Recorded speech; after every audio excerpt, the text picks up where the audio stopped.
साथियों नमस्कार। एक बार फिर से मैं सुनील कुमार शर्मा आपके अपने YouTube चैनल सरस्वती अध्ययन मंत्र पर आप सभी का स्वागत करता हूं, हार्दिक अभिनंदन करता हूं।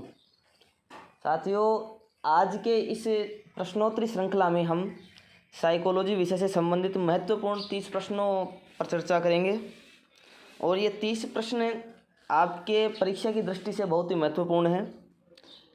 तो आप बड़ी निष्ठा के साथ इन प्रश्नों का जवाब दें और अंत में बताना कमेंट करके कि आपने इसमें से कितने क्वेश्चन सही किए, क्योंकि बहुत ही लेवल के प्रश्न छांटे हैं हमने आपके लिए। तो चलो प्रश्नोत्तरी को शुरू करते हैं हम। आज की जो प्रश्नोत्तरी है उसका पहला प्रश्न हमारा, मानव विकास होता है। मानव का जो विकास होता है वो कैसा होता है? ऑप्शन की तरफ चलते हैं हम।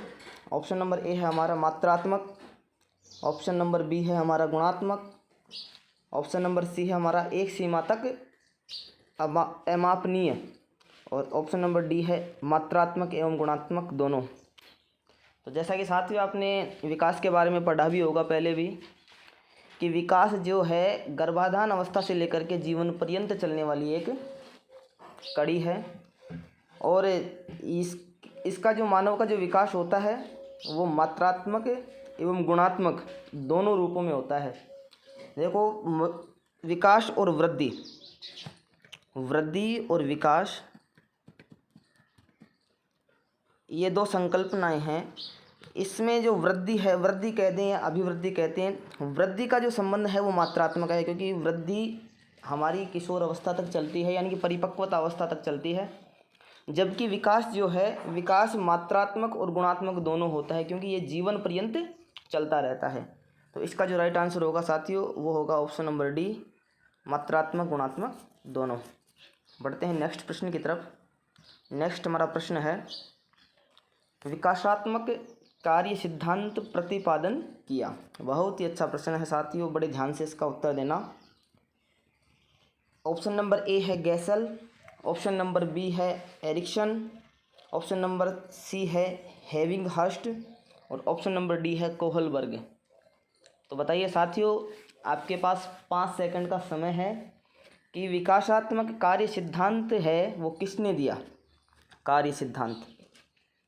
तो साथियों इसका जो राइट आंसर होगा वो होगा ऑप्शन नंबर सी, हेविंगहर्स्ट। ठीक है साथियों, बढ़ते हैं नेक्स्ट प्रश्न की तरफ। नेक्स्ट हमारा प्रश्न है, व्यक्ति विकास में नवीन विशेषताएं तथा योग्यताएं प्रस्फुटित करता है, यह कथन है। विकास से संबंधित परिभाषा पूछी गई है और अक्सर परीक्षाओं में ऐसी परिभाषाएं हमारे से पूछी जाती हैं। परिभाषा में पूछा गया है कि व्यक्ति में नवीन विशेषताएं तथा योग्यताएं प्रस्फुटित होती हैं। तो यह कथन विकास के बारे में किसने कहा है? ऑप्शन नंबर एक है हमारा हरलोक, ऑप्शन नंबर बी है हमारा James Drever, option number C है हमारा मैकडूगल, और ऑप्शन नंबर डी है मुनरो। तो इसका जो राइट आंसर है वो है हरलोक। श्रीमती हरलोक ने कहा है कि व्यक्ति में विकास के अंतर्गत नवीन विशेषताएं आती हैं और योग्यताएं प्रस्फुटित होती हैं। तो इसका जो राइट आंसर होगा ऑप्शन नंबर ए, हरलोक। बढ़ते हैं नेक्स्ट प्रश्न की तरफ। नेक्स्ट हमारा प्रश्न है, अग्रिम संगठन प्रतिमान जिनके प्रयत्नों का परिणाम था। अग्रिम संगठन प्रतिमान जिनके प्रयत्नों का परिणाम था वो मनोवैज्ञानिक कौन है? तो ऑप्शन नंबर ए है हमारा ब्रूस जोइसी, ऑप्शन नंबर बी है डेविड आशुबेल, ऑप्शन नंबर सी है जॉन आशुबेल, और ऑप्शन नंबर डी है जोइसी एवं विल। तो बताइए साथियों इसका आंसर राइट क्या होगा? देखो प्रश्न में देखना, अग्रिम संगठन प्रतिमान जिसने दिया है उस मनोवैज्ञानिक का नाम है डेविड आशुबेल। तो इसका जो राइट आंसर होगा ऑप्शन नंबर बी। बढ़ते हैं नेक्स्ट प्रश्न की तरफ। नेक्स्ट हमारा प्रश्न है, बहुत ही अच्छा प्रश्न है, लॉरेंस कोहलबर्ग के नैतिक सिद्धांत से जुड़ा हुआ यह प्रश्न है और अक्सर परीक्षाओं में पूछा भी जाता है ऐसा प्रश्न। कोहलबर्ग हुआ लेव वाइगोत्स्की, जीन पियाजे, सिगमंड फ्राइड, ऐसी कोई भी परीक्षा नहीं है, शिक्षक परीक्षा या शिक्षक अध्यापक पात्रता परीक्षा या भले स्कूल व्याख्याता परीक्षा हो, जिसमें कोहल वर्ग, पियाजे, वाइगोत्स्की इनसे संबंधित प्रश्न नहीं पूछे जाते हों। प्रश्न है हमारा, लॉरेंस कोहल वर्ग के अनुसार निम्नलिखित में से कौन सा नैतिकता के विकास का निश्चित और सार्वभौमिक स्तर नहीं है। सबसे पहले हमें ये ध्यान देना है कि लॉरेंस कोहल वर्ग ने नैतिकता विकास को कितनी अवस्थाएं बताई हैं, कितने भागों में बांटा है, तो हमें ध्यान होना चाहिए 3 भागों में बांटा है। तो इनमें से जो कौन सी अवस्था है, मतलब निश्चित और सार्वभौमिक स्तर नहीं है, यानी कि प्रश्न हमारे से ये पूछना चाह रहा है कि इसमें से ऐसी कौन सी अवस्था है जो लॉरेंस कोहल वर्ग के नैतिक विकास सिद्धांत से नहीं जुड़ी हुई। तो ऑप्शन नंबर ए है हमारा पूर्व नैतिक स्तर, ऑप्शन नंबर बी है हमारा परंपरागत नैतिक स्तर, ऑप्शन नंबर सी है हमारा पश्य नैतिक स्तर, और ऑप्शन नंबर डी है हमारा आत्म अंगीकृत नैतिक स्तर। तो बताना साथियों, इस प्रश्न का राइट आंसर क्या होगा। आपके पास 5 सेकंड का समय है। तो साथियों, इसका जो राइट आंसर होगा वो होगा ऑप्शन नंबर सी, पश्य नैतिक स्तर। अब ऑप्शन नंबर ए की यदि हम बात करते हैं पूर्व नैतिक स्तर, तो इस पूर्व नैतिक स्तर को ही उन्होंने लॉरेंस कोहल वर्ग ने क्या नाम दिया है। पहला नाम हो गया पूर्व नैतिक स्तर, दूसरा हो गया प्री कन्वेंशनल, कौन सा, प्री कन्वेंशनल स्टेज, ठीक है, यह पूर्व नैतिक स्तर। दूसरा जो है परंपरागत नैतिक स्तर, उनको उन्होंने कहा है कन्वेंशनल स्टेज। और जो थर्ड जो ऑप्शन जो हमने गलत किया था, वो उन्होंने पश्य नहीं कहा है, उन्होंने कहा है पश्च। क्या कहा है, पश्च। या फिर इसका यदि हम इंग्लिश टर्म्स याद करें तो इन तीनों की एक चीज़ याद रखनी है आपको कि लॉरेंस कोहल वर्ग ने जो तीनों अवस्थाएं हमें बताई हैं, उसमें जो पहली अवस्था है वो प्री कन्वेंशनल है, दूसरी है वो कन्वेंशनल है, और जो तीसरी जो बताई है उसको बताया है पोस्ट कन्वेंशनल। ठीक है साथियों, अब प्री कन्वेंशनल जो अवस्था बताई है उन्होंने, इसकी उम्र उन्होंने बताई है 4 से 10 वर्ष। जो कन्वेंशनल जो सेकंड स्टेज जो बताई है उन्होंने, उसकी अवस्था बताई है 10 वर्ष से 13 वर्ष। और ऑप्शन नंबर डी जो तीसरी अवस्था है आत्म अंगीकृत नैतिक स्तर, इसकी जो उम्र बताई है उन्होंने वो बताई है 13 वर्ष से आगे। साथियों, एक चीज़ पे और ध्यान देना आप कि साइकोलॉजी विषय में हम यदि हिंदी टर्म्स यदि पढ़ते हैं तो हमारे लिए बहुत ही गलत बात है, क्योंकि साइकोलॉजी सब्जेक्ट को हम जितनी अंग्रेजी टर्म्स के आधार पर पढ़ेंगे उतना ही हमारे परीक्षा दृष्टि से महत्वपूर्ण होगा। हमारी जो लास्ट जो अवस्था है वो मैंने पश्च परंपरागत अवस्था हटा करके जो आत्म अंगीकृत नैतिक स्तर किया है। तो ध्यान रखेंगे हम, इसका एक और नाम है जिसको हम जानते हैं सहयोगात्मक नैतिकता अवस्था, सहयोगात्मक नैतिकता अवस्था, या फिर इसी अवस्था को हम युवा प्रौढ़ावस्था के रूप में भी जानते हैं, युवा प्रौढ़ावस्था। तो ध्यान देना है आपको साइकोलॉजी को पढ़ते समय जितनी भी हो सके अधिक से अधिक इंग्लिश जो टर्म्स हैं उन पे ध्यान देना है। युवा प्रौढ़काल अवस्था कह दें, आत्म अंगीकृत नैतिक अवस्था कह दें, या सहयोगात्मक नैतिकता की अवस्था कह दें, या फिर पश्च परंपरागत नैतिकता अवस्था कह दें, ये सभी पोस्ट कन्वेंशनल स्टेज हैं। तो इसका जो राइट आंसर था वो मैंने बताया, पश्च नैतिक स्तर। बढ़ते हैं नेक्स्ट प्रश्न की तरफ। नेक्स्ट जो हमारा प्रश्न है, निम्नलिखित में से कौन सा कुर्ट लेविन के अधिगम संबंधी क्षेत्र विकास सिद्धांत की एक प्रमुख अवधारणा नहीं है। बहुत अच्छा प्रश्न है, नहीं है पूछा गया इसमें। कुर्ट लेविन ने अधिगम से संबंधित क्षेत्र सिद्धांत दिया, क्षेत्र का सिद्धांत जिसको कहते हैं हम। इस क्षेत्र के सिद्धांत में प्रश्न में पूछा गया है कि इनके सिद्धांत की एक प्रमुख अवधारणा, यानी कि इन्होंने जिन जिन शब्दावलियों का प्रयोग किया है उन शब्दावलियों में कौन सी एक ऐसी शब्दावली नहीं है इस प्रश्न में, उसका चयन करना है हमें। ऑप्शन नंबर ए है विभेदीकरण, ऑप्शन नंबर बी है जीवन दायरा, ऑप्शन नंबर सी है वेक्स्टर्स और कर्षण, और ऑप्शन नंबर डी है तल रूप। तो साथियों बताइए, बहुत ही शानदार प्रश्न है। इस प्रश्न का जो राइट आंसर होगा साथियों वो होगा हमारा ऑप्शन नंबर ए विभेदीकरण। ठीक है साथियों। बाकी जीवन दायरा, बात करें हम जीवन दायरा की, जीवन दायरा को कुर्ट लेविन ने अपने सिद्धांत में लाइफ स्पेस कहा है। क्या कहा है? Life space. बात करें वेक्स्टर्स और कर्षण की, तो वेक्स्टर्स और कर्षण के लिए इन्होंने यही शब्द, अंग्रेजी का यही शब्द वेक्टर से प्रयोग में लिया है। बात करें हम तल रूप की, तल रूप के लिए कुर्ट लेविन ने शब्द प्रयोग किया है टोपोलॉजी। अब देखो, टोपोलॉजी को तल रूप भी कहते हैं, और टोपोलॉजी का दूसरा जो हिंदी अर्थ होता है वो होता है सांस्थिति। सांस्थिति। इसीलिए मैं कह रहा हूँ आपसे बार बार कि साइकोलॉजी आप पढ़ रहे हो तो इंग्लिश टर्मिनोलॉजी पर ज़्यादा ध्यान दें, क्योंकि आपसे यदि पूछा जाता इसी में तल रूप की जगह इसमें सांस्थिति देता तो आप कन्फ्यूज होता थे बहुत ज़्यादा कि सांस्थिति क्या चीज़ होगी। तो आपको ध्यान रखना है कि यदि सांस्थिति लिखे या तल रूप लिखे, लेकिन पेपर में जो आपके सामने अंग्रेजी में लिखा हुआ आएगा वो आएगा टोपोलॉजी। इसके अलावा भी उन्होंने दो शब्द और बताए हैं, उन दो शब्दों की बात करते हैं। एक तो है वेक्टर। वेक्टर, ये वेक्टर्स अलग है, वेक्टर अलग है। ये जो वेक्टर शब्द है ये इन्होंने बल के रूप में काम लिया है कि बल का जो प्रतिनिधित्व करता है उसको हम वेक्टर कहते हैं। दूसरा इन्होंने एक शब्द और बताया, उस शब्द की भी चर्चा कर लेते हैं। उन्होंने संयोजन शब्द का प्रयोग किया है। हिंदी में कहें संयोजन, और अंग्रेजी में जो इन्होंने इसके लिए जो शब्द प्रयोग किया है वो शब्द है वैलेंस। VALENCE।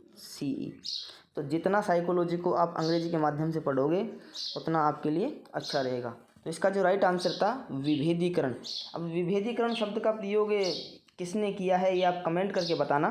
ठीक है साथियों, बढ़ते हैं नेक्स्ट प्रश्न की तरफ। नेक्स्ट और सातवां जो प्रश्न है हमारा कि पियाजे के संज्ञानात्मक विकास के जो कारक अनिवार्य माने हैं उनमें से नहीं हैं। देखिए, मैं आपसे फिर बार बार कह रहा हूँ कि पियाजे, लेवाइगोत्स्की, सिगमंड फ्राइड, कोहल वर्ग, ये ऐसे मनोवैज्ञानिक हैं, इनके पीछे परीक्षक ऐसे पड़े हुए हैं, कोई भी ऐसी परीक्षा नहीं है अध्यापक परीक्षा जिसमें इन चारों सिद्धांतों से संबंधित कोई प्रश्न नहीं आया हो। तो ये जो प्रश्न हमारे से पूछा गया है पियाजे से संबंधित कि पियाजे के संज्ञानात्मक विकास में के जो कारक अनिवार्य माने हैं उनमें से नहीं है, उनमें से नहीं है, ध्यान देना, नहीं पूछा है। ऑप्शन नंबर ए है हमारा जैविक परिपक्वता, ऑप्शन नंबर बी है भौतिक परिवेश के अनुभव, ऑप्शन नंबर सी है सम संयोजन, और ऑप्शन नंबर डी है हमारा कक्षा कक्ष के अनुभव। तो साथियों इसका जो राइट आंसर होगा वो होगा ऑप्शन नंबर डी, कक्षा कक्ष के अनुभव। बढ़ते हैं नेक्स्ट प्रश्न की तरफ। नेक्स्ट प्रश्न हमारा पियाजे के अनुसार पूर्व संक्रियात्मक अवस्था की विशेषता है। आप देख लीजिए, फिर पियाजे से संबंधित हमारे सामने प्रश्न है कि पियाजे के अनुसार पूर्व संक्रियात्मक अवस्था की विशेषता है। देखो, पियाजे ने जो अवस्थाएं बताई हैं वो 4 अवस्थाएं बताई हैं। पहली जो अवस्था है वो है सेंसरी मोटर स्टेज, दूसरी जो उन्होंने अवस्था बताई है वो बताई है प्री ऑपरेशनल स्टेज, तीसरी जो अवस्था बताई है कंक्रीट ऑपरेशनल स्टेज, और चौथी जो बताई है एब्स्ट्रैक्ट स्टेज या फिर फॉर्मल ऑपरेशन स्टेज। अब इसमें जो पूर्व संक्रियात्मक अवस्था यानी कि जो सेकंड अवस्था है उस अवस्था के बारे में हमारे से पूछा गया है, तो उस अवस्था के बारे में देखते हैं। ऑप्शन नंबर ए है प्रतिमूर्ति निर्माण, ऑप्शन नंबर बी है प्रतीकात्मक प्रक्रिया, ऑप्शन नंबर सी है तार्किक चिंतन, और ऑप्शन नंबर डी है परिकल्पना। तो पूर्व संक्रियात्मक अवस्था की जो विशेषता है इसका जो राइट आंसर होगा साथियों ये होगा प्रतिमूर्ति निर्माण, यानी कि प्रतिमूर्ति का निर्माण करना या प्रतीकों के माध्यम से जो सीखता है बच्चा वो इसी पूर्व संक्रियात्मक अवस्था में सीखता है। बाकी भी देख लेते हैं प्रतीकात्मक प्रक्रिया, यानी कि प्रतीकों के माध्यम से जो प्रक्रिया आगे करता है। देखो, प्रतीकों के माध्यम से जो प्रक्रिया करता है और तार्किक चिंतन, ये जो दोनों विशेषताएं हैं, ये इनकी थर्ड स्टेज यानी कि कंक्रीट, अंग्रेजी शब्द लिख रहा हूँ मैं, कंक्रीट ऑपरेशनल स्टेज, जिसे हम मूर्त संक्रियात्मक अवस्था भी कहते हैं। ठीक है साथियों, तो ये दोनों प्रतीकात्मक प्रक्रिया और तार्किक चिंतन का प्रारंभ बालक में कंक्रीट ऑपरेशनल स्टेज में हो जाता है, ऐसा पियाजे ने बताया है। और लास्ट जो ऑप्शन है हमारा परिकल्पना, इस परिकल्पना को हम अंग्रेजी में कहें तो हाइपोथेसिस, क्या कहेंगे, हाइपोथेसिस। इससे हाइपोथेसिस का जो संबंध है वो पियाजे की अंतिम और जो चौथी अवस्था है, जिसे हम किस नाम से जानते हैं, ऑपरेशनल, यानी कि फॉर्मल ऑपरेशनल, या इसी अवस्था को हम जानते हैं अबस्ट्रेट। किस अवस्था से, अबस्ट्रेट अवस्था के नाम से जानते हैं। ठीक है साथियों, तो इसका जो राइट आंसर था हमारा, पूर्व संक्रियात्मक अवस्था की जो विशेषता थी वो थी प्रतिमूर्ति का निर्माण। बढ़ते हैं नेक्स्ट प्रश्न की तरफ। नेक्स्ट जो हमारा प्रश्न है साथियों, निम्नलिखित में से रचनावादी अधिगम का उदाहरण है। रचनावादी अधिगम का उदाहरण पूछा गया है हमें कि भाई मनोविज्ञान से जुड़े हुए अनेक संप्रदाय हैं, व्यवहारवाद, गेस्टाल्टवाद, रचनावाद, निर्मितवाद, उनमें से जो रचनावादी अधिगम से जो संबंधित जो टर्मिनोलॉजी है उसके बारे में पूछा गया हमारे से। ऑप्शन नंबर ए है प्रयोगधर्मिता, ऑप्शन नंबर बी है क्षेत्र भ्रमण, ऑप्शन नंबर सी है कक्ष वार्ता, और ऑप्शन नंबर डी है पाठ्य पुस्तक अध्ययन। तो इसका जो राइट आंसर होगा साथियों वो होगा पाठ्य पुस्तक अध्ययन। बाकी प्रयोगधर्मिता, क्षेत्र भ्रमण, कक्ष वार्ता, इन तीनों शब्दावलियों का प्रयोग रचनावादी सिद्धांतों में देखने को मिलेगा। रचनावादियों ने यह बताया है कि बालक अपने आप सीखता है, अपने आप किसी वातावरण का निर्माण करता है। यदि उन्हें क्षेत्र भ्रमण के लिए लेके जाए तो उनमें मतलब अत्यधिक मतलब सोचने की, चिंतन करने की जो विकास है वो तेज़ी से होता है। ठीक है साथियों, बढ़ते हैं नेक्स्ट प्रश्न की तरफ। नेक्स्ट हमारा प्रश्न है चिंतन क्या है। चिंतन क्या है, बहुत ही अच्छा प्रश्न है और उम्मीद करता हूँ ये आप सभी को आता भी होगा। ऑप्शन नंबर ए है प्रतीकों का प्रयोग, ऑप्शन नंबर बी है भाषा का प्रयोग, ऑप्शन नंबर सी है प्रात्यक्षिक प्रक्रिया, और ऑप्शन नंबर डी है संप्रत्यय अधिगम। तो बहुत ही सरल सा प्रश्न है साथियों, अच्छा प्रश्न भी है, और इसका जो राइट आंसर होगा मैं बताना चाहूँगा आपको। इसका जो राइट आंसर होगा ऑप्शन नंबर ए, प्रतीकों का प्रयोग। यानी कि चिंतन में हम प्रतीकों के प्रयोग के माध्यम से अपने मस्तिष्क को चिंतनशील करते हैं। ठीक है, बढ़ते हैं नेक्स्ट प्रश्न की तरफ। नेक्स्ट हमारा प्रश्न है नीचे लिखी हुई स्थिति किस सिद्धांत को दर्शाती है। देखो हमारे सामने एक वाक्य दिया हुआ है और उसमें पूछा हुआ है 4 ऑप्शन के रूप में जो हमारे सामने सिद्धांत दिए हुए हैं कि कौन से सिद्धांत को ये स्थिति है वो दर्शा रही है। जो विद्यार्थी बालक अच्छा प्रदर्शन नहीं कर पाते, यानी कि एक कोई बालक हैं जो अच्छा प्रदर्शन नहीं कर पाते, वे महसूस करते हैं कि वे पर्याप्त रूप से अच्छे नहीं हैं। तो यदि कोई भी बालक है वो अच्छा प्रदर्शन नहीं कर पा रहा है, अच्छी परफॉर्मेंस नहीं दे पा रहा है किसी भी क्षेत्र में, तो वो महसूस करेगा कि वो पर्याप्त रूप से अच्छे नहीं हैं और हतोत्साहित महसूस करते हैं, और अपने आप को क्या करते हैं, हतोत्साहित महसूस करते हैं ना, तब उन्हें बिना प्रयास के कार्य को आसानी से छोड़ देने की संभावना है। तो अब जब बालक अपने आप को हतोत्साहित समझेगा तो उसमें कैसी भावना का विकास होगा कि जो बिना कोई प्रयास का जो कार्य होगा ना, उस कार्य को भी वो छोड़ देगा कि रहने दो, ये हमारे से नहीं होगा, ये मेरे से नहीं होगा। तो ये किस सिद्धांत से जुड़ा हुआ है। ऑप्शन नंबर ए है संज्ञान एवं संवेग संबंधित प्रश्न नहीं है, आनुवांशिकता एवं पर्यावरण अलग नहीं है। ऑप्शन नंबर सी है आनुवांशिकता एवं पर्यावरण संबंधित नहीं है। ऑप्शन नंबर डी है संज्ञान एवं संवेग अलग नहीं है। तो साथियों इस प्रश्न का आप जवाब दो, आपके पास में 10 सेकंड का समय है। देखते हैं आप इस प्रश्न का कमेंट में क्या उत्तर देंगे। आराम से सोचिए। प्रश्न में कह रहा है हमारे से कि कोई विद्यार्थी है जो अच्छा प्रदर्शन नहीं कर पा रहा है, और अच्छा प्रदर्शन नहीं कर पाने की वजह से वो महसूस करता है कि वो खुद अच्छा नहीं है, और वो हतोत्साहित हो जाता है, मतलब अपने आप से उदास हो जाता है। तब उदास होने के बाद में उसके मन में जो भाव विचार आते हैं, वो क्या करता है कि यदि कोई उससे करने वाला जो काम होगा या सरल काम होगा, उस काम को भी वो छोड़ देता है। क्यों? यही सोच करके कि चलो ये अपने से नहीं होगा। तो साथ ही इसका राइट आंसर जो आपको बताने जा रहा हूँ वो इसका राइट आंसर है संज्ञान एवं संवेग अलग नहीं है। बहुत ही अच्छा प्रश्न है। बढ़ते हैं नेक्स्ट प्रश्न की तरफ। नेक्स्ट जो हमारा प्रश्न है जेंडर है। जेंडर क्या है? एक मनोवैज्ञानिक सत्ता है, एक मनोसामाजिक संरचना है, एक आर्थिक अवधारणा है और एक जैविक निर्धारक है।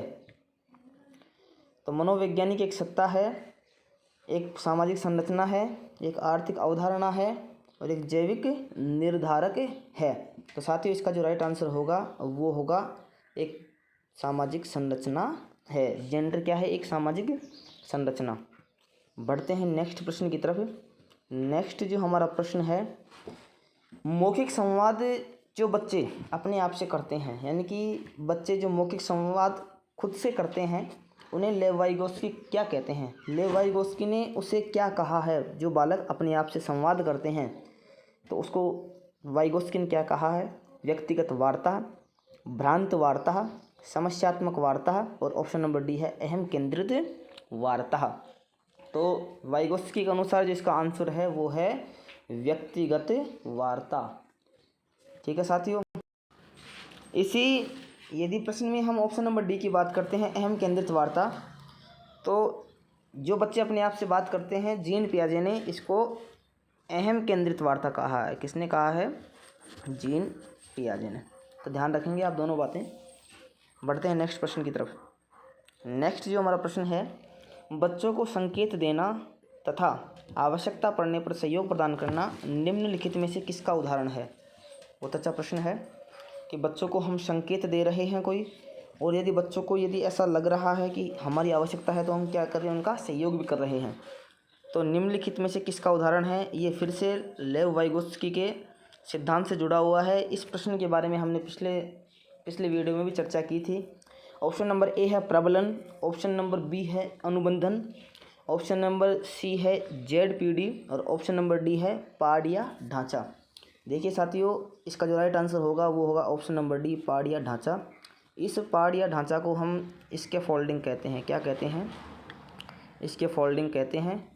और इसके फोल्डिंग में हमने पिछले बार भी चर्चा की थी, बताया था कि इसके फोल्डिंग एक ऐसी अवधारणा है जिसमें लेव वाइगोत्स्की ने कहा है कि एक बच्चा यदि सीखने का प्रयास कर रहा है और उसमें यदि कोई वयस्क उसका सहयोग कर रहा है तो उस अवस्था को या उस विशेषता को हम क्या कहेंगे? इसके फोल्डिंग। तो इसका जो राइट आंसर होगा वो क्या होगा? इसके फोल्डिंग।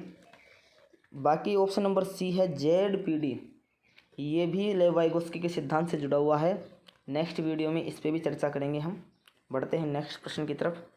नेक्स्ट जो हमारा प्रश्न है बहुत अच्छा प्रश्न है। नार्सिसिज्म की भावना सर्वाधिक प्रबल होती है। नार्सिसिज्म की भावना सर्वाधिक प्रबल होती है, किस अवस्था में होती है? अवस्था के बारे में पूछा गया है।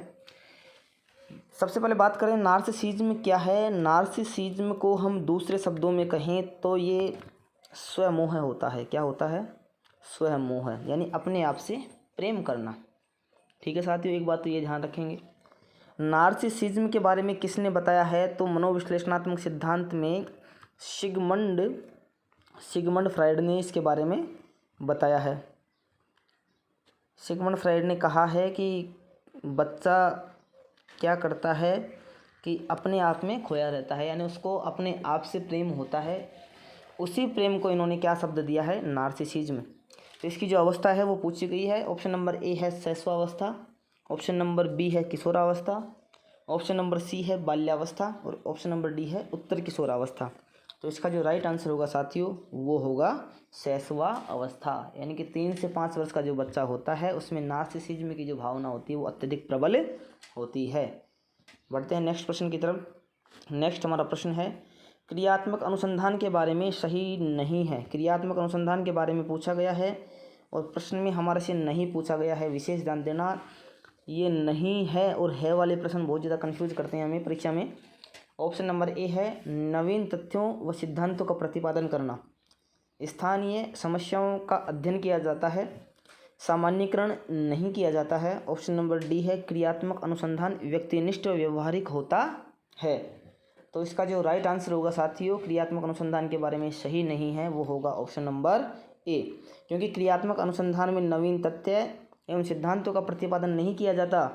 जो पूर्व हमारे अनुभव होते हैं उन पूर्व अनुभवों के आधार पर जो स्थानीय जो वातावरण होता है विद्यालय का, उसमें ये व्यक्तिनिष्ठ या व्यवहारिक तरीके से किया जाता है।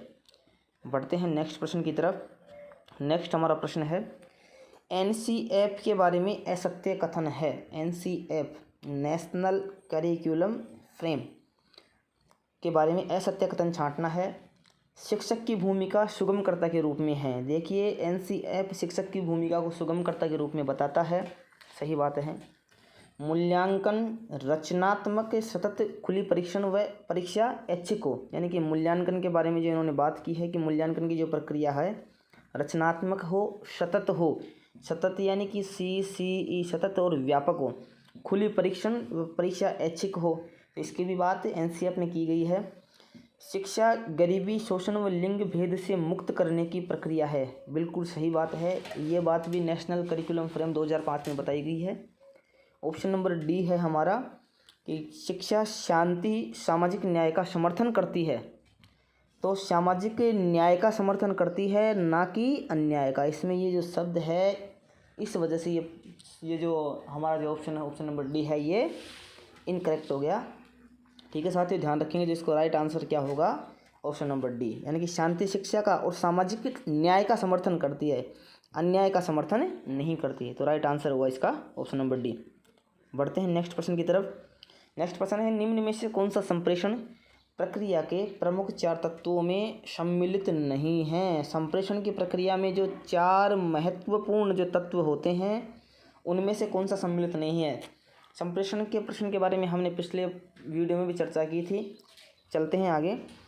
ऑप्शन नंबर ए है इसका भाषा, ऑप्शन नंबर बी है माध्यम, ऑप्शन नंबर सी है संदेश और ऑप्शन नंबर डी जो है हमारा स्रोत। तो इसका जो राइट आंसर होगा साथियों वो होगा भाषा, क्योंकि संप्रेषण के जो 4 प्रमुख तत्व है उसमें जो पहला है वो है संप्रेषक। कौन है? संप्रेषक। दूसरा है माध्यम, फिर है संदेश और फिर है स्रोत या फिर इसको कहते हैं प्रापक। ठीक है, बढ़ते हैं नेक्स्ट प्रश्न की तरफ। नेक्स्ट हमारा प्रश्न है, निश्चित तथा पूर्व कथनीय, निश्चित तथा पूर्व कथनीय प्रतिरूप का सिद्धांत संबंधित है, यानी कि निश्चित है और जिसके बारे में पूर्व में कथन किया गया है, ऐसा जो प्रतिरूप का जो सिद्धांत है वो किस विषय वस्तु से संबंधित है। ऑप्शन नंबर ए है हमारी अभिप्रेरणा मोटिवेशन, ऑप्शन नंबर बी है हमारा अधिगम लर्निंग, ऑप्शन नंबर सी है हमारा वृद्धि एवं विकास ग्रोथ एंड डेवलपमेंट और ऑप्शन नंबर डी है सभी विकल्प सही हैं। तो हमारा जो राइट आंसर होगा वो होगा साथियों कि निश्चित और पूर्व कथनीय जो प्रतिरूप का सिद्धांत है वो वृद्धि एवं विकास से संबंधित है। बढ़ते हैं नेक्स्ट प्रश्न की तरफ। नेक्स्ट हमारा प्रश्न है, मानसिक स्वास्थ्य का लक्षण नहीं है। इसमें देखो प्रश्न में फिर से ध्यान देना, नहीं पूछा गया है कि मानसिक स्वास्थ्य का लक्षण नहीं है। ऑप्शन नंबर ए है सहनशीलता, ऑप्शन नंबर बी है सामंजस्य की योग्यता और ऑप्शन नंबर सी है आत्मविश्वास और ऑप्शन नंबर डी है अपरिपक्वता। तो मानसिक स्वास्थ्य से जो संबंधित लक्षण है जैसे सहनशील होना या सामंजस्य की योग्यता, यानी कि 2 विषय वस्तुओं के बीच में आपस में सामंजस्य बैठा पाना, या आत्मविश्वास होना है ना, हतोत्साहित नहीं होना, तो ये सभी तो मानसिक स्वास्थ्य के लक्षण है। लेकिन अपरिपक्वता जो है वो मानसिक स्वास्थ्य का लक्षण नहीं है, जिसका जो राइट आंसर होगा वो होगा अपरिपक्वता। ठीक है साथियों, बढ़ते हैं नेक्स्ट प्रश्न की तरफ। नेक्स्ट प्रश्न है हमारा, एक छात्र बोर्ड परीक्षा के लिए, बहुत अच्छा प्रश्न है, ध्यान से पढ़ना। एक छात्र बोर्ड परीक्षा के लिए कठिन परिश्रम कर रहा है, उसके पिता ने उसे कक्षा में प्रथम आने पर मोटरसाइकिल देने का वादा किया है। तो इसका अर्थ है, इसका क्या अर्थ हो सकता है कि एक छात्र बोर्ड परीक्षा के लिए कठिन परिश्रम कर रहा है और उसके पिताजी ने, वो परिश्रम क्यों कर रहा है, क्योंकि उसके पिताजी ने उसको ये कहा है कि यदि वो क्लास में प्रथम आएगा तो उसको मोटरसाइकिल दी जाएगी। तो ये प्रश्न, पहले बात तो मैं आपको बताना चाहूँगा कि ये प्रश्न अपना जो अभिप्रेरणा से संबंधित है। और अभिप्रेरणा के जो 2 पार्ट होते हैं, अभिप्रेरणा के जो 2 पार्ट होते हैं, आंतरिक और बाह्य, आंतरिक और बाह्य, इनसे पूछा गया है। अब बताना चाहूँगा आंतरिक अभिप्रेरणा में क्या होता है कि जब छात्र के खुद के मन से यदि कोई प्रेरणा, यदि व्यवहार कोई प्रेरित हो, कि इस प्रश्न में यदि ऐसा कहा होता कि एक छात्र बोर्ड परीक्षा के लिए कठिन परिश्रम करना है क्योंकि उसने ये सोचा है कि इस बार क्लास में प्रथम स्थान आना है, तो वो जो अभिप्रेरणा है वो उसके आंतरिक यानी कि अंदर से अभिप्रेरित हुई है, तो उसका तो हम रूप कहेंगे आंतरिक। और बाह्य यानी कि किसी बाह्य बल के द्वारा हमें प्रेरित किया जाए। अभी इस बालक को यहाँ प्रेरित उसके पिताजी के द्वारा किया जा रहा है। क्या किया जा रहा है कि यदि वो प्रथम आएगा तो क्या दी जाएगा उसको प्रेरण, यदि पुनर्बलन के रूप में मोटरसाइकिल दी जाएगी। ठीक है, तो ऑप्शन नंबर देखते हैं, ए है आंतरिक अभिप्रेरणा, ऑप्शन नंबर बी है बाह्य अभिप्रेरणा, ऑप्शन नंबर सी है गणितीय अभिप्रेरणा और ऑप्शन नंबर डी है आंतरिक अभिप्रेरणा एवं बाह्य अभिप्रेरणा। तो जैसा कि हमने अभी चर्चा की कि यदि किसी बाह्य प्रेरक के द्वारा प्रेरित किया जाता है तो वो कौन सी अभिप्रेरणा होती है, बाह्य अभिप्रेरणा। तो इसका जो राइट आंसर होगा वो होगा ऑप्शन नंबर बी, बाह्य अभिप्रेरणा। बढ़ते हैं नेक्स्ट प्रश्न की तरफ। नेक्स्ट हमारा प्रश्न है, प्रेरक प्राणी में वे शारीरिक एवं मनोवैज्ञानिक दशाएं हैं जो उसे निश्चित विधियों के अनुसार कार्य करने के लिए उत्साहित करती हैं। यह परिभाषा किसने दी है? यानी कि अभिप्रेरणा से संबंधित परिभाषाएं हैं कि प्रेरक यानी कि अभिप्रेरणा प्राणी में वे शारीरिक एवं मनोवैज्ञानिक दशाएं हैं। परिभाषाओं को याद करने के लिए आपको सीधा सा तरीका बताऊंगा। परिभाषाओं को हम कैसे याद करें? परिभाषाओं में एक दो शब्द ऐसे आते हैं जो किसी भी परिभाषा से संबंधित नहीं होते। ठीक है, तो यह जो परिभाषा है अभिप्रेरणा की, उसका जो ऑप्शन है, ऑप्शन नंबर ए है गेट्स, ऑप्शन नंबर बी है स्किनर, ऑप्शन नंबर सी है वाटसन और ऑप्शन नंबर डी है कोहलर। तो इसका जो राइट आंसर होगा साथियों वो होगा गेट्स। अब हमें याद करना है कि गेट्स ने अभिप्रेरणा की शारीरिक और मनोवैज्ञानिक दशाएं बताई हैं। परिभाषा याद हो जाएगी। क्या याद करना है हमें कि गेट्स नाम का कोई व्यक्ति है, उसने हमें शारीरिक और मनोवैज्ञानिक, किसकी? अभिप्रेरणा की शारीरिक और मनोवैज्ञानिक नाम की दशाएं बताई हैं। ठीक है साथियों, बढ़ते हैं नेक्स्ट प्रश्न की तरफ। नेक्स्ट हमारा प्रश्न है, H.J. आइजैक के अनुसार व्यक्तित्व का प्रकार नहीं है। बहुत अच्छा प्रश्न है साथियों। अक्सर आइजैक से संबंधित जो व्यक्तित्व के जो प्रकार हैं वो परीक्षाओं में पूछे भी जाते हैं। ऑप्शन नंबर एक है न्यूरोटिसिज्म और स्टेबिलिटी, ऑप्शन नंबर बी है सोमेटोटोनिक और सेरिबोटोनिक, ऑप्शन नंबर सी है introversion extraversion, option number D है साइकोटिसिज्म और सोशलिटी। तो साथियों इनका यदि हिंदी में देखें तो न्यूरोटिसिज्म को हम कहेंगे तंत्रिका तापी, स्टेबिलिटी को कहेंगे हम संवेग स्तर। ठीक है साथियों, सोमेटोटोनिक और सेरिब्रोटोनिक, जो इसका जो राइट आंसर होगा आइजैक के अनुसार जो वर्गीकरण नहीं है, व्यक्तित्व का प्रकार नहीं है, वो ऑप्शन नंबर बी है सोमेटोटोनिक और सेरिब्रोटोनिक। तो अब ये सेरिब्रोटोनिक और सोमेटोटोनिक जो शब्द हैं ये व्यक्तित्व के प्रकार हैं। ये किसने बताए हैं? ये बताए हैं शेल्डन ने। किसने बताए हैं? शेल्डन ने। शेल्डन ने व्यक्तित्व के कितने प्रकार बताए? 3 प्रकार बताए। पहला जो बताया उन्होंने वो बताया विसेरोटोनिक। कौन सा बताया? विसेरोटोनिक। अब विसेरोटोनिक क्या होता है? विसेरोटोनिक को हम हिंदी भाषा में रूपांतरित करें तो इसको हम कहेंगे गोलाकार, या इसी को कहेंगे वृत्ताकार, या इसी को कहेंगे अंडाकार। जो शेल्डन का जो दूसरा प्रकार है सोमेटोटोनिक, उस सोमेटोटोनिक को इन्होंने आयताकार कहा है। क्या कहा है? आयताकार कहा है। और जो तीसरा जो उदाहरण या तीसरा जो प्रकार है व्यक्तित्व का उनका सेरिबोटोनिक, उस सेरिबोटोनिक को उन्होंने लंबाकार कहा है। तो ध्यान रखना, सोमेटोटोनिक, सेरिबोटोनिक और विसेरोटोनिक ये 3 प्रकार शेल्डन के अनुसार हैं, जबकि आइजैक ने व्यक्तित्व का 3 प्रकार से वर्गीकरण किया। पहला है न्यूरोटिसिज्म और स्टेबिलिटी। न्यूरोटिसिज्म तंत्रिकातापी संवेग और स्टेबिलिटी संवेग स्तर।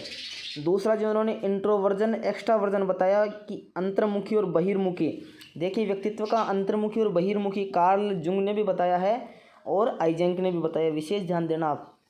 और ऑप्शन नंबर जो डी था साइकोटिसिज्म और सोशलिटी, यानी कि ये जो हो गया साइकोटिसिज्म यानी मनस्तापिता और सोशलिटी यानी सामाजिकता। तो ध्यान रखना आप, आइजैक के अनुसार व्यक्तित्व का जो 3 प्रकार से वर्गीकरण किया गया वो निम्न है।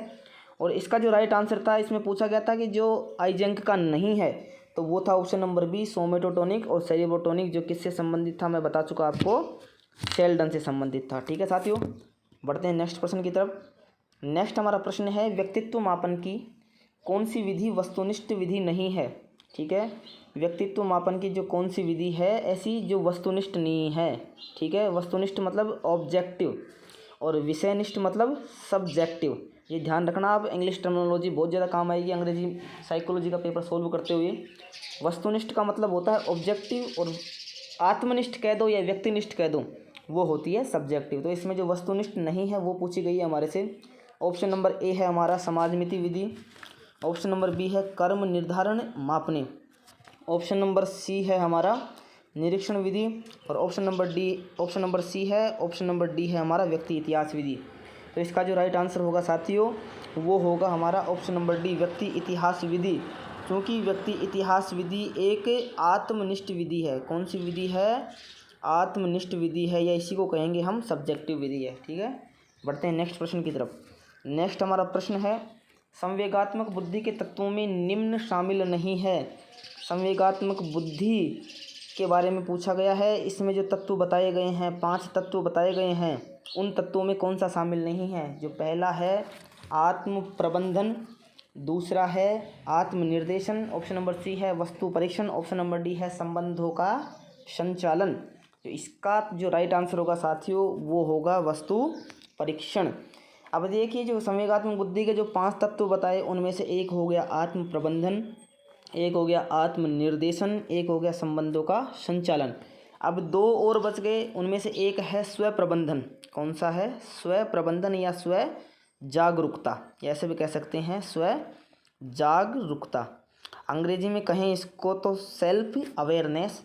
और एक जो 5वां है, उस 5वें की भी हम चर्चा कर लेते हैं। वो 5वां जो तत्व बताया गया है वो 5वां तत्व है सहानुभूति। क्या बताया गया है? सहानुभूति, या इसी को हम अंग्रेजी में कहें एम्पैथी। क्या कहेंगे? एम्पैथी। ठीक है साथियों, ये अंग्रेजी वर्ड्स बहुत ज़्यादा याद करने हैं आपको। सहानुभूति भी दे सकता है, ठीक है, या और भी कोई इसका जो हिंदी टर्म्स आता है वो भी दे सकता है, लेकिन मीनिंग एक ही रहेगी अंग्रेजी में, एम्पैथी। तो इसका जो राइट आंसर था वो था वस्तु परीक्षण। बढ़ते हैं नेक्स्ट प्रश्न की तरफ। नेक्स्ट हमारा प्रश्न है, निम्नलिखित में से अशाब्दिक व्यक्तिगत बुद्धि परीक्षण नहीं है। बहुत ही अच्छा प्रश्न है। अशाब्दिक और व्यक्तिगत भी बुद्धि परीक्षण नहीं है। सबसे पहले बुद्धि परीक्षणों को यदि वर्गीकृत करें हम तो 2 भागों में करेंगे, पहला शाब्दिक और दूसरा अशाब्दिक। शाब्दिक जो भी बुद्धि परीक्षण हुए हैं वो साक्षर लोगों के लिए हुए, यानी कि पढ़े लिखे लोगों के लिए हुए हैं, और अशाब्दिक जो भी परीक्षण हुए हैं वो हुए हैं अनपढ़ लोगों के लिए। तो ये अशाब्दिक व्यक्तिगत पूछा गया। इसमें ऑप्शन नंबर ए है पोर्टियस भूल भुलैया परीक्षण, ऑप्शन नंबर बी है ड्राइंग ए मैन परीक्षण, ऑप्शन नंबर सी है केटल का संस्कृति स्वतंत्र बुद्धि परीक्षण, और ऑप्शन नंबर डी है हमारा पिंटर पैटरसन का बुद्धि परीक्षण। तो इसका जो राइट आंसर होगा साथियों वो होगा केटल का संस्कृति स्वतंत्र बुद्धि परीक्षण। केटल का जो संस्कृति स्वतंत्र बुद्धि परीक्षण है ये है तो अशाब्दिक परीक्षण, लेकिन ये अशाब्दिक परीक्षण होते हुए भी कैसा परीक्षण है? ये सामूहिक परीक्षण है। कैसा परीक्षण है? सामूहिक। सबसे पहले बुद्धि के जो परीक्षण थे उनको 2 भागों में बांटा, शाब्दिक अशाब्दिक। अब शाब्दिक और अशाब्दिक को भी 2 भागों में बांटा गया है। शाब्दिक को 2 भागों में बांटा, व्यक्तिगत शाब्दिक, और दूसरा जो हुआ उसको कहेंगे सामूहिक शाब्दिक। बढ़ते हैं नेक्स्ट प्रश्न की तरफ। और नेक्स्ट हमारा प्रश्न है, शिक्षक सीखने के लिए मूल्यांकन और सीखने के मूल्यांकन दोनों का उपयोग कर सकते हैं। यानी कि शिक्षक है वो सीखने के लिए मूल्यांकन का और सीखने के मूल्यांकन का, देख शब्दों को समझिए। सीखने के लिए यानी कि फॉर, और सीखने के यानी ऑफ। ठीक, इन 2 शब्दों से प्रश्न का वो हुआ है कि सीखने के लिए मूल्यांकन और सीखने के मूल्यांकन दोनों का उपयोग कर सकता है। ऑप्शन नंबर ए है बच्चों की सीखने की ज़रूरतों को जानने में और तदनुसार शिक्षण रणनीति चयन करने में। ऑप्शन नंबर बी है आवधिक अंतरालों पर बच्चों के प्रदर्शन का आकलन करने और उसके प्रदर्शन को प्रमाणित करने में। ऑप्शन नंबर सी है बच्चे की प्रगति की निगरानी करने और उनके सीखने के अंतराल को भरने के लिए उचित लक्ष्य निर्धारित करके। और ऑप्शन नंबर डी है बच्चे की प्रगति और उपलब्धि स्तर को जानने में। तो बताइए साथी इसका जो राइट आंसर होगा वो क्या होगा? इसका जो राइट आंसर होगा वो होगा option number D. Option number D क्यों होगा? क्योंकि इसमें पूछा गया है कि शिक्षक सीखने के लिए मूल्यांकन, यानी कि सीखने के लिए एक तो मूल्यांकन, तो सीखने के लिए मूल्यांकन होगा वो तो बच्चे की प्रगति को जानेगा, और सीखने के जो मूल्यांकन होंगे वो बच्चे की उपलब्धि स्तर को जानेंगे। इसलिए इसका राइट जो आंसर था वो था ऑप्शन नंबर डी, बच्चे की प्रगति और उपलब्धि स्तर को जानने में। बढ़ते हैं नेक्स्ट प्रश्न की तरफ। नेक्स्ट प्रश्न हमारा है बुद्धि के संबंध में असत्य कथन है, यानी कि बुद्धि से संबंधित जो असत्य कथन है उसका चयन करना है हमें। ऑप्शन नंबर ए है हमारा बुद्धि की मदद से व्यक्ति उद्देश्यपूर्ण क्रिया करता है। ऑप्शन नंबर बी है हमारा कम बुद्धि वाला व्यक्ति विवेकपूर्ण चिंतन करता है। ऑप्शन नंबर सी बुद्धि कई क्षमताओं का योग है। और ऑप्शन नंबर डी बुद्धि की मदद से वातावरण के साथ अच्छे से अनुकूलन करता है। तो साथियों इसका जो राइट आंसर होगा वो होगा ऑप्शन नंबर बी, यानी कि जो कम बुद्धि वाला व्यक्ति है वो बताओ विवेकपूर्ण चिंतन कैसे कर सकता है? विवेकपूर्ण चिंतन करेगा उच्च स्तरीय बुद्धि वाला, ठीक है। तो कम बुद्धि वाला या मंद बुद्धि वाला के व्यक्ति मतलब जो विवेकपूर्ण चिंतन है वो नहीं कर सकते। तो इसका जो राइट आंसर था वो था कम बुद्धि वाला व्यक्ति विवेकपूर्ण चिंतन नहीं करता। बाकी सभी जो वाक्य दिए गए हैं वो बुद्धि से संबंधित है कि बुद्धि की मदद से व्यक्ति उद्देश्यपूर्ण क्रिया करता है, कई क्षमताओं का योग भी है बुद्धि, और बुद्धि की मदद से व्यक्ति वातावरण के साथ अच्छे से अनुकूलन करता है। बढ़ते हैं नेक्स्ट प्रश्न की तरफ। नेक्स्ट हमारा प्रश्न है कि बुद्धि के आधार पर व्यक्तित्व का विभाजन किसने किया था? बहुत अच्छा प्रश्न है और ये शायद उम्मीद करता हूँ ये सब आपको आता भी होगा कि बुद्धि के आधार पर जो व्यक्तित्व का विभाजन किया टर्मन ने, वॉटसन ने, थॉर्नडाइक ने और रोटर ने। तो बुद्धि के आधार पर जो व्यक्तित्व का विभाजन किया था वो व्यक्ति थे टर्मन, ठीक है। बढ़ते हैं नेक्स्ट प्रश्न की तरफ। नेक्स्ट और इस महत्वपूर्ण प्रश्नोत्तरी का हमारा जो अंतिम प्रश्न है कि हावर्ड गार्डनर के अनुसार धार्मिक नेता में किस प्रकार की बुद्धि पाई जाती है? हावर्ड गार्डनर के अनुसार पूछा गया है। हावर्ड गार्डनर ने बुद्धि का एक सिद्धांत दिया है। कौन सा सिद्धांत है? बहुबुद्धि सिद्धांत। तो उस बहुबुद्धि सिद्धांत में उन्होंने 8 प्रकार की बुद्धि बताई है। कितने प्रकार की बुद्धि बताई है? 8 प्रकार की। उन 8 प्रकारों में से पूछा है कि धार्मिक नेता जो होता है उसमें किस प्रकार की बुद्धि पाई जाती है? तो ऑप्शन नंबर ए है हमारा तार्किक गत्यात्मक बुद्धि। दूसरा है संगीतात्मक बुद्धि। ऑप्शन नंबर सी है अंतः वैयक्तिक बुद्धि। और ऑप्शन नंबर डी है अंतर्वैयक्तिक बुद्धि। तो इसका जो राइट आंसर होगा साथियों वो होगा अंतर्वैयक्तिक बुद्धि, क्योंकि हावर्ड गार्डनर ने बताया है कि अंतर्वैयक्तिक बुद्धि जो मतलब खुद को समझ सके या दूसरों को समझने वाली बुद्धि, यानी कि जो अंतर स्थापित कर सके। तो धार्मिक नेता में कैसी बुद्धि बताई गई है? अंतर्वैयक्तिक बुद्धि। अब साथियों हावर्ड गार्डनर ने एक पुस्तक लिखी थी। पुस्तक का उसका नाम लिखता हूँ मैं आपके सामने। पुस्तक का नाम था फ्रेम्स